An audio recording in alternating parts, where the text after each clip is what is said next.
Olá, tudo bem? Nesta aula, vamos estudar a Lei 9.433 de 1997, que instituiu a Política Nacional de Recursos Hídricos.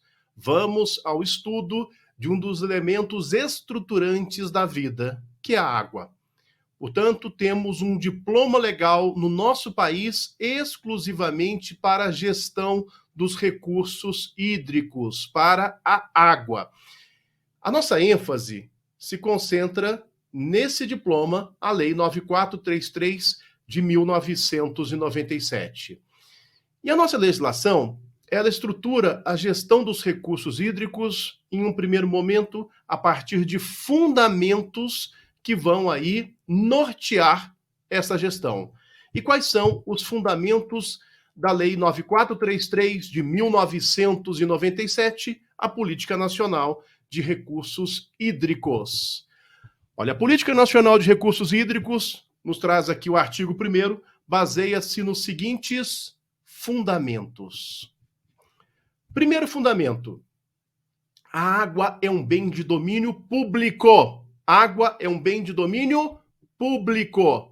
O que significa? Que nós não temos águas privadas, mistas, é domínio público. Esse é o primeiro fundamento.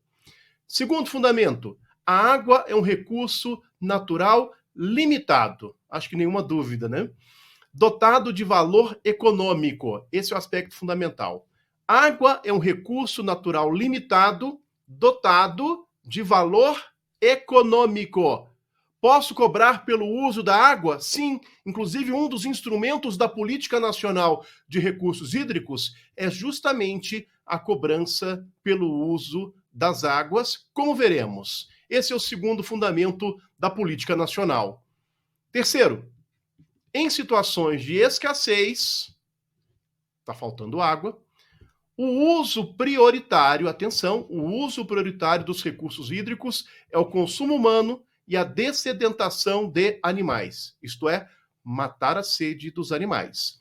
Então, se eu tenho uma situação de escassez, está faltando água, nós precisamos estabelecer qual que vai ser o uso prioritário. Esse uso prioritário será o consumo nosso, o consumo humano e a dessedentação de animais. Esse é o terceiro fundamento da Política Nacional de Recursos Hídricos. Importante, porque você pode ter numa prova aqui um problema elencado pelo examinador, e aí, querendo que você indique o uso prioritário de recursos hídricos em situação de escassez. Vamos continuar. 4. A gestão de recursos hídricos deve sempre proporcionar o quê? O uso múltiplo das águas. O que é esse uso múltiplo das águas? Ora, um corpo d'água, vamos pegar aqui um exemplo, um rio. Poderia ser aí também água subterrânea, mas vamos pegar aqui um rio. Um curso d'água. Um rio, ele pode ser usado para consumo humano, ele pode ser usado para insumo de processo produtivo, para navegabilidade. A ideia é que na gestão dos recursos hídricos nós tenhamos esse uso múltiplo das águas. Uso múltiplo, que significa a possibilidade de usar de várias formas aqui esse recurso hídrico, esse rio, esse subterrâneo aqui, né? Como veremos também. Quinto fundamento, e esse é importantíssimo: a bacia hidrográfica é a unidade territorial para a implementação da Política Nacional de Recursos Hídricos e atuação do Sistema Nacional de Gerenciamento de Recursos Hídricos. A bacia hidrográfica é a unidade territorial para a Política Nacional e o Sistema Nacional de Gerenciamento de Recursos Hídricos. Por outras palavras, nós trabalhamos, via de regra, as unidades territoriais a partir da divisão federativa, União, Estado, DF, municípios. É dessa forma que nós trabalhamos em regra. No que se refere a recursos hídricos, a água, não. A unidade territorial é a bacia hidrográfica. E aí você poderia perguntar: Fabiano, eu não posso ter um rio federal? Eu não posso ter um rio estadual? Claro. Um rio federal é aquele rio que contempla 2 ou mais estados, ou está em área de fronteira. Por exemplo, o Rio São Francisco, começa em Minas Gerais, passa pela Bahia e outros estados do Nordeste brasileiro. Rio Doce, onde aconteceu aqui aquela tragédia lá em Minas Gerais, começa em Minas Gerais e passa pelo Espírito Santo. Rio Paraná e tantos rios aqui que nós conhecemos são rios federais. Temos também rios estaduais. Isso muda toda a dinâmica. Um rio federal, um rio estadual, no que se refere, por exemplo, à competência, à justiça, também, se eu quiser pegar a outorga, né, que é uma autorização para uso da água, como veremos. Se for um rio federal, você vai na ANA, que é a Agência Nacional de Águas. Se for um rio estadual, no órgão competente no estado membro. Bom, embora nós tenhamos rios federais e estaduais, toda a lógica da política nacional é na bacia hidrográfica e não nessa discussão União, Estado, DF, município. E a bacia não obedece essas conformações federativas, embora, quando nós temos os conselhos nas bacias hidrográficas, temos representantes dos entes federativos. Aí você pode perguntar, o que é uma bacia hidrográfica? Para não ficar na questão conceitual meramente, vamos fazer uma representação para que você visualize o que é a bacia hidrográfica. Olha, vem comigo. Então, a bacia hidrográfica é como uma espinha de peixe. Se eu fosse dar um exemplo, eu diria que é como uma espinha de peixe, né? A espinha de peixe, você vai ter o quê? Ó? Um rio principal, e aí você tem os seus afluentes. Que, no direito ambiental, é um rio principal e os seus afluentes. E subafluentes. Só que no direito ambiental, temos aqui o rio principal e temos os seus afluentes. O nome que a Lei 9433 de 1997 nos traz é tributário. Isso daqui onde está meu cursor, ó, isso aqui é um tributário. Isso aqui é um tributário. E esse aqui, ó, é um subtributário. Tributário e subtributário. Cuidado com essas palavrinhas, porque eu tenho o rio principal da bacia hidrográfica com seus tributários e subtributários. Se fosse geografia, eu diria afluente e subafluente, ou tributário e subtributário. E aí está a representação. Olha, tem o rio principal, olha aqui, ó, o rio principal, afluente, subafluente, ó, afluente igual tributário, ó, tributário. E aqui, subtributário. E por aí vai, ó, subtributário. É um rio principal com aí as suas derivações, os seus tributários e subtributários. Esta é a bacia hidrográfica numa representação para que você visualize. Guarde essa palavrinha tributário e subtributário. Tributário é derivado, né? Aquilo que é tributário é derivado. Essa é a bacia hidrográfica, que é a unidade territorial. Toda a lógica da política nacional de recursos hídricos está na bacia hidrográfica. Vamos aí a mais um fundamento.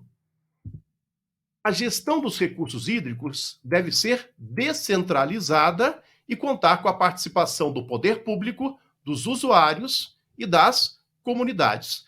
Gestão descentralizada e com a participação do poder público, dos usuários e das comunidades. Então, basicamente, você vai dizer assim, puxa vida, Fabiano, isso aqui é elementar. Não. Conhecer os fundamentos pode cair numa prova objetiva e pode te auxiliar numa dissertativa ou mesmo no oral.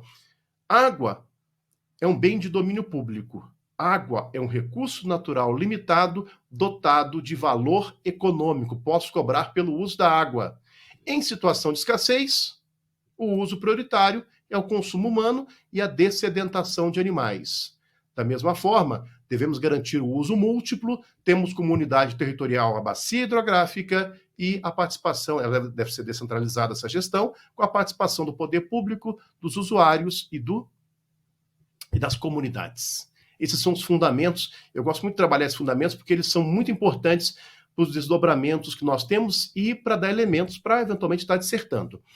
Eu até poderia avançar em outros dispositivos. Por exemplo, o artigo 2º traz os objetivos da política nacional. O artigo 3º, as diretrizes. Mas nós temos que fazer um equacionamento do tempo aqui, e aí eu vou direto, neste momento, discutir um ponto que é muito cobrado, que são os instrumentos da política nacional política nacional de recursos hídricos. Eu vou dar destaque em alguns desses instrumentos. Olha, são instrumentos da política nacional. os planos de recursos hídricos, que eu já vou falar em seguida. Também o enquadramento dos corpos de água em classes, segundo os usos preponderantes da água. O que é esse enquadramento em classe? Eu tenho água salgada, água salobra, água doce. De acordo com esse enquadramento, eu tenho os usos preponderantes para esse tipo de água. Água doce, normalmente para consumo. E água salobra? E água salgada? Eu tenho esses enquadramentos em classes. Inclusive, temos aí resolução nesse sentido.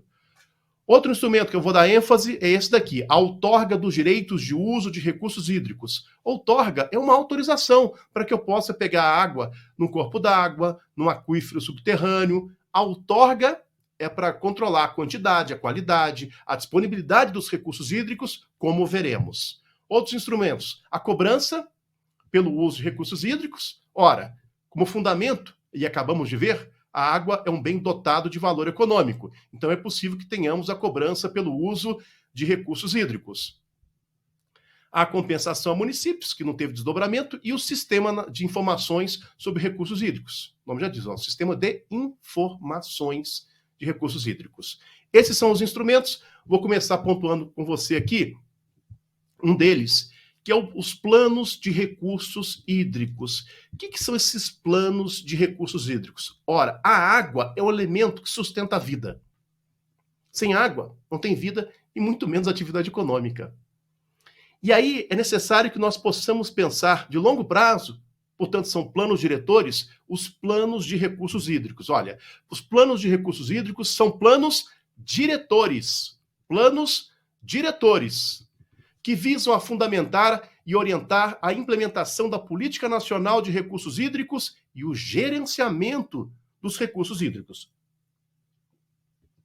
O que são esses planos de recursos hídricos? Planos diretores de longo prazo. Então, nesses planos de recursos hídricos, e eles são feitos para o Brasil, portanto, um plano nacional, para os Estados-membros e para as bacias hidrográficas. Inclusive, isso está muito claro aqui. Deixa eu passar para verificar. Vem comigo, olha. Os planos de recursos hídricos serão elaborados por bacia hidrográfica, por estado e para o país, para o Brasil. Mas explicando aqui, o que são esses planos de recursos hídricos? Plano de longo prazo. Eles é que vão mapear qual é a disponibilidade de recursos hídricos daqui a 10, 15, 20 anos.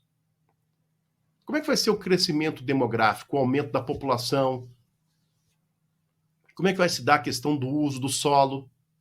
Os potenciais conflitos que podemos ter com relação ao uso da água, dos recursos hídricos, a médio e longo prazo? Quais são as atividades produtivas que podem ser implementadas lá na bacia hidrográfica, no estado ou no país? Então, são planos diretores para fundamentar a política nacional, para fundamentar o gerenciamento dos recursos hídricos no nosso país. Planos de recursos hídricos. Brasil, estados e por bacia hidrográfica. Essa questão que eu estou falando de questão demográfica, uso do solo, potenciais conflitos, isso está na própria lei, tá bom? Na própria lei. Estou tentando otimizar aqui o nosso tempo nessa dinâmica. Então, são instrumentos. Esses instrumentos é que vão fundamentar o gerenciamento. E no caso aqui, nos planos de recursos hídricos, é esse mapeamento a médio e longo prazo, é claro. Precisamos pensar planos diretores de longo prazo, a ideia é essa, pensar a água para daqui 10, 15 anos, por exemplo. Tá bom? Vamos avançar? Um outro instrumento importante é a cobrança pelo uso de recursos hídricos. Ah, posso cobrar pelo uso de recursos hídricos? Mas é claro, temos até um princípio envolvido, é um princípio do direito ambiental, que é o princípio do usuário pagador. Essa cobrança ela tem 3 objetivos, segundo o artigo 19 da Lei 9433 de 97. Quais são eles? Olha, cobrança pelo uso de recursos hídricos objetiva, número 1, reconhecer a água como bem econômico e dar ao usuário, olha, uma indicação do seu real valor. Tem que reconhecer a água como bem econômico, do contrário, vai ter a hiperexploração e com ela a escassez. Se você não mostra o real valor, você tende a ter uma hiperexploração e os problemas decorrentes disso. Então, reconhecer a água como bem econômico é o primeiro objetivo para estar cobrando. O segundo é incentivar a racionalização do uso da água. Quero racionalizar. E obter recursos financeiros para o financiamento dos programas e intervenções contemplados nos planos de recursos hídricos. Olha aqui, olha, precisa de dinheiro para os planos de recursos hídricos. Federal, né, o Brasil, dos estados, ou por bacia hidrográfica. Portanto, a cobrança é um instrumento para reconhecer o valor econômico, incentivar a racionalização e obter recursos para os planos de recursos hídricos. É claro que a legislação depois vai detalhar essa aplicação desses montantes, mas o fato é assim, posso cobrar? Pode, é um instrumento. Ah, mas em que situações eu vou cobrar? É o instrumento que eu vou falar aqui agora, da outorga. O que é outorga? Esse, inclusive, é um instrumento central nesta política, porque nós utilizamos água. A água, os recursos hídricos, são insumos de processo produtivo, são usados para consumo humano, são usados aí para questão de hidrelétricas, dentre outros aspectos. Bem, o que nós temos aqui especificamente? Por que eu tenho outorga? Por que eu tenho que dar autorização para utilizar? Justamente para eu controlar a disponibilidade da água, com relação à quantidade, qualidade. Vamos aqui ao dispositivo. Artigo 11. O regime de outorga de direitos de uso de recursos hídricos tem como objetivos assegurar o controle quantitativo e qualitativo dos usos da água e o efetivo exercício dos direitos de acesso à água. Por que eu tenho outorga? Eu preciso controlar a questão quantitativa, qualitativa, a disponibilidade, o acesso à água. Então, o poder público, por meio desse instrumento que é a outorga, o que é outorga? Qual a natureza jurídica de uma outorga? É uma autorização. É uma autorização. Não está na Lei 9433 de 97, mas essa natureza jurídica de autorização está num outro diploma, que é a Lei 9984 de 2000, que criou a ANA, né, a Agência Nacional de Águas, ANA, que é uma autorização. Esta autorização para que eu possa usar. Então, eu sou uma fábrica aqui, estou na agricultura, estou na pecuária, estou na atividade comercial, eu preciso pegar água de um rio.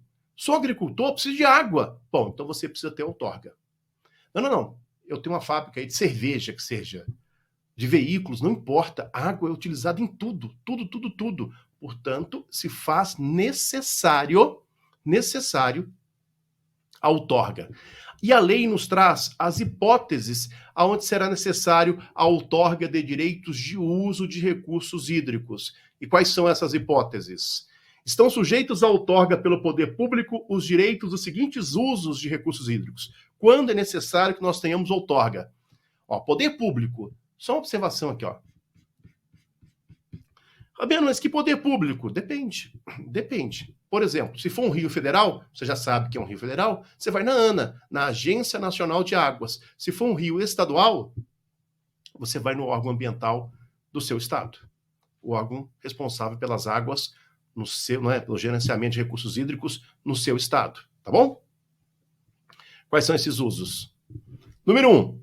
Derivação e captação ou captação de parcela da água existente em um corpo d'água para consumo final, inclusive abastecimento público ou insumo de processo produtivo. Esse insumo de processo produtivo, agricultura, pecuária, indústria. Então, eu vou pegar água no rio para consumo final, abastecimento público ou insumo de processo produtivo. 2. Extração de água de aquífero subterrâneo para o consumo final ou insumo de processo produtivo. O Brasil tem, por exemplo, aqui, 2 dos maiores aquíferos em nível global. Nós temos o aquífero Guarani, que pega aí o estado de São Paulo, Paraná, vai pegar outros países, né? Pegar o Paraguai, pegar a Argentina, pegar o estado do Rio Grande do Sul, pedacinho do Uruguai. Você tem lá o aquífero Guarani, tem o aquífero Bauru também em São Paulo. E o aquífero de Alter do Chão, no Pará, que é o maior aquífero subterrâneo do planeta. Bom, preciso fazer um poço artesiano para pegar água, para insumo de processo produtivo, para consumo e tal. Outorga. Vai ter que ir no poder público pegar uma outorga para extrair água. Mais hipóteses. 3. Lançamento. Esse aqui é interessante e emblemático, eu diria. Lançamento em corpo de água de esgotos. e demais resíduos líquidos ou gasosos, tratados ou não, com o fim de sua diluição, transporte ou disposição final. Fabiano, quer dizer então que eu posso lançar num corpo d'água esgoto, ou ainda demais resíduos líquidos ou gasosos, tratados ou não, para diluir, para transportar, para fazer a disposição final? Sim. Sim. É possível. Veja, mas tem que ter outorga para lançar num corpo d'água esgoto. Porque, do contrário, se não ter outorga, pode até configurar como crime ambiental. Aliás, poluição, só para fazer um parênteses, o crime de poluição ele está no artigo 54 da Lei 9.605 de 98. 54, lá fala da poluição. Mas posso lançar? Se tiver outorga, sim. 4, aproveitamento dos potenciais hidrelétricos, e esse aproveitamento de potenciais hidrelétricos, claro que vai ter que seguir aqui a sistemática da legislação pertinente, mas também precisa de outorga. E, para fechar as hipóteses, outros usos que alterem o regime, a quantidade ou a qualidade da água existente em um corpo de água. Mexeu na quantidade, na qualidade, no regime jurídico, sabe assim, olha, no regime tem que ter outorga. Essas hipóteses você vai ter que memorizar. Elas são importantes, essas hipóteses, onde será exigido a outorga junto ao poder público. E aí vem uma pergunta decorrente. Quer dizer, então, que todo uso precisa de outorga? Não.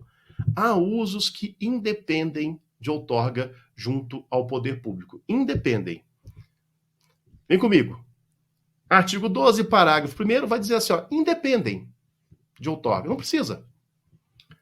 O uso de recursos hídricos para a satisfação das necessidades de pequenos núcleos populacionais distribuídos no meio rural. 2. As derivações, captações e lançamentos considerados aqueles que são insignificantes, ou ainda as acumulações de volumes de água consideradas insignificantes. Aqui não precisa de outorga. Aqui não precisa de outorga. Ora,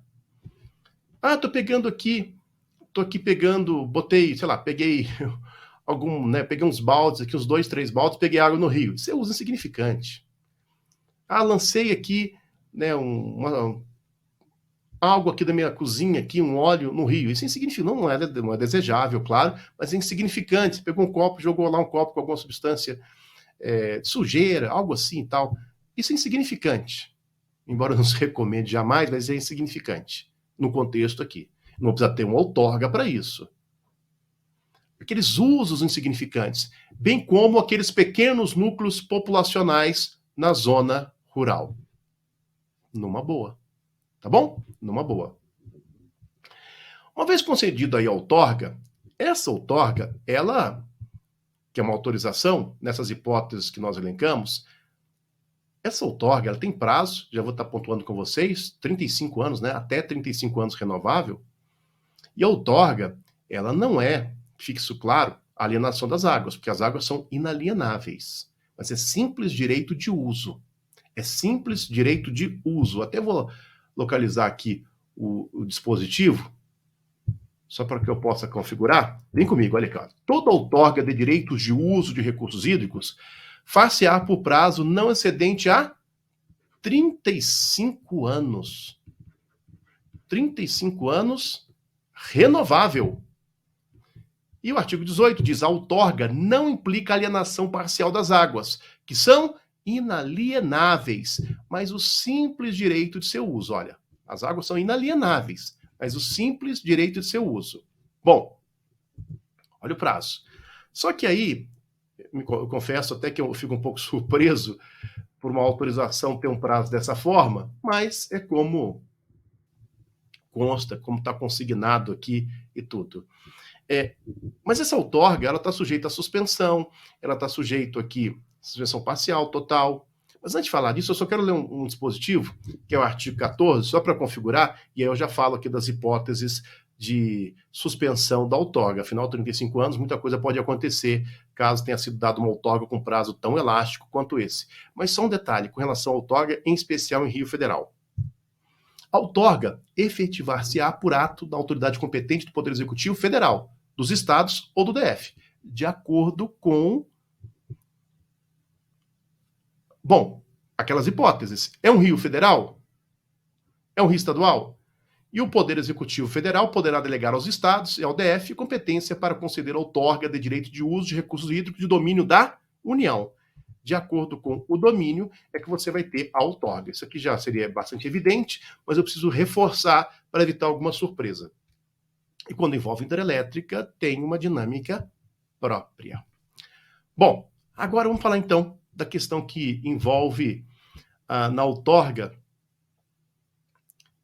Pode acontecer uma série de situações. Eu posso simplesmente parar de usar a outorga, posso estar infringindo os termos da outorga, e aí vem o órgão competente e a outorga de direitos de uso de recursos hídricos poderá ser suspensa.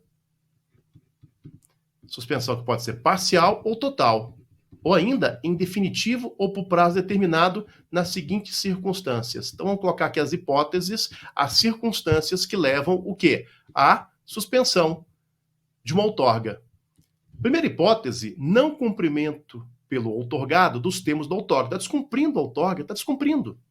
2, ausência de uso por 3 anos consecutivos. 3 anos sem utilizar, pode levar a suspensão parcial, total, em definitivo, por prazo determinado da outorga. 3, necessidade premente de água para atender a situações de calamidade, inclusive as decorrentes de condições climáticas adversas. Ora, de repente está lá uma outorga para um insumo de processo produtivo, mas é uma situação climática, uma situação premente de falta ali, pode ser suspensa? Sim, pode ser suspensa. Vamos às demais hipóteses. Necessidade de se prevenir ou reverter grave degradação ambiental. Necessidade de se atender a usos prioritários de interesse coletivo para os quais não se disponha de fontes alternativas. E necessidade de serem mantidas as características de navegabilidade do corpo de água. Nessa última hipótese aqui é interessante assim, de repente se você está dando muita outorga, você está tirando a vazão do rio, a vazão do corpo d'água. Isso pode comprometer a navegabilidade. Isso pode comprometer a navegabilidade. Portanto, se está dando um excesso aí, né, tá tirando a vazão, você vai poder suspender a outorga. Então, esses aqui são os principais instrumentos da Política Nacional de Recursos Hídricos, as pinceladas fundamentais, mas eu ainda quero falar sobre o Sistema Nacional de Gerenciamento de Recursos Hídricos. Quero dar também uma pincelada aqui com você. O que é esse Sistema Nacional de Gerenciamento de Recursos Hídricos? São os órgãos, são os entes, ou entidades, né? Os órgãos, as entidades responsáveis pelo gerenciamento de recursos hídricos no nosso país. E quais são elas? O artigo 33 fala: integram o Sistema Nacional de Gerenciamento de Recursos Hídricos. O Conselho Nacional de Recursos Hídricos, Conselho Nacional. Que atualmente, esse Conselho Nacional está ligado ao Ministério de Desenvolvimento aqui regional. Era meio ambiente, aí teve uma mudança em 2019, e atualmente está com o Ministério de Estado, né, de Desenvolvimento Regional. Temos um Conselho Nacional, que acaba funcionando aqui como, quando eu tenho o domínio da União, como, né, o grande locus das discussões sobre recursos hídricos em nível nacional. Temos a ANA, que está na Lei 9984 de 2000.